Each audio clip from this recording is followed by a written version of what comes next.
let me just come with some post-fight analysis regarding the AJ Anthony Joshua versus Jake Paul fight. So basically, we all knew that AJ would win that fight, no doubt. Okay, that's not an issue. That's not the issue. Okay. Obviously, stalked him down. Well,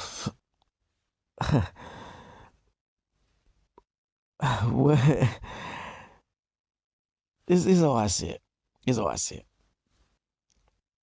He stalked him down, dealt with him, jabbed him, dealt with him. More time or not, Jake Paul was on the floor. That makes sense. Okay. Just on his knees, trying to hug, running, all sorts. But like I said before the fight, if it goes beyond 3 rounds, then Jake Paul can claim a moral victory. Because well and truly, a professional boxer versus a YouTube joker, yeah, should be a beating, should be a mismatch, especially a heavy-handed puncher like AJ. So, it is what it is, you know what I mean? So, and actually, at times, Jake Paul looked good. I think in AJ carrying him, yeah, in a way it kind of backfired a little bit because he's carrying him, but at the same time, he's making Jake Paul look good, if that makes sense. So basically, in some cases, it's not always good to carry boxers in a fight.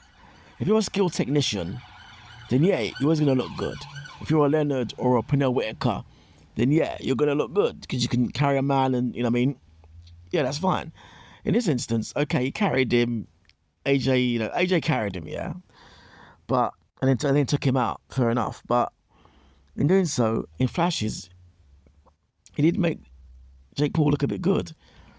So, it did make him look good. So, really and truly, I did read somewhere that Jake Paul's retired from boxing now, but actually, think about it, yeah?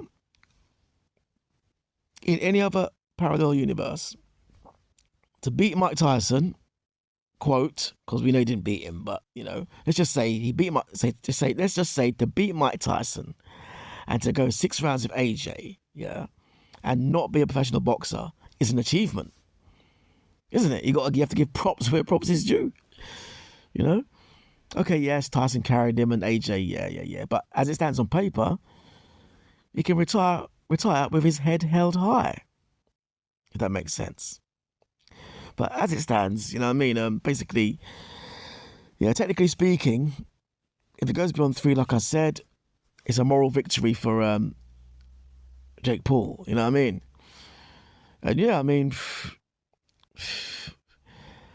that really was just a sparring session, really. AJ got paid millions for a sparring session. In fact, he's probably had more strenuous sparring sessions than that fight. You know what I mean? And it is what it is. It went easy on him. And like I said, at times he made him look good. But ultimately, he just carried him. And in carrying him, it wouldn't surprise me if, if money was put down on an external bet, yeah? Because I know what them boys are like. I know what them guys are like. Them Eddie Hearn types. They're very, they're very, they're very savvy. They know, they know how to make a quick meal. So it wouldn't surprise me if, like, Eddie Hearn just went out there, said to one of his boys, look, mate, I told AJ, take him out in the 6, yeah? But here's what you'll do. Here's a couple of mil, here's 2 mil. You book that. Yeah, you say you're a millionaire, you put down $1 million. Obviously, he takes him out in the 6th round, and boom. Because think about it. You can predict the round, can't you? It's not a thing of, like, 2 football teams playing, and you can't predict when a free kick will happen, at what time. That's totally off the record, off the charts. It's practically unpredictable. But in this case, simple. He'll knock him out of a right hand in the 6th round. Of course he can, because he's got that power to do so. So I think, if it was rigged, well, I think it was probably rigged for him to carry him for 6 rounds and then knock him out. But if it comes out that it was rigged, then it wouldn't surprise me. But hey, it is what it is. I think AJ was a bit of a bully actually in that fight, to be honest. And the thing was, he did that whole cutthroat gesture as well. I mean, come on, he didn't do that against Daniel DeBow, did he? Or Usyk, boxers who beat him. You know what I mean? This was a bully thing. You know what I mean? But having said that, you know what this has done? This has led to the rise, fall, and rise again of Anthony Joshua. Because right now he's very popular. He's come off that fight, done interviews. He's looked good. Women love him. He's back in the big time. All this because he's had his career. He's lost, had a few losses, had a lull, but this fight has put him back in there, back on top, because it's got everyone's attention. So he's back in the game. So it's worked wonders. Lost, a little bit of a lull, go away for a while, come back, and he's back on top. Simple. He's got this nice guy image, which is actually an image, because he's let the mask slip actually. But yeah, he's got this nice guy image back. He's representing England. English accent will go far in America, and yeah, you know what I mean.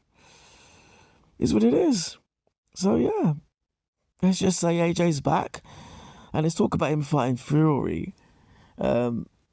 I think he'll avoid Fury. He'll be smart. He'll just, choose the right fights to win now, I think, and close his career from there.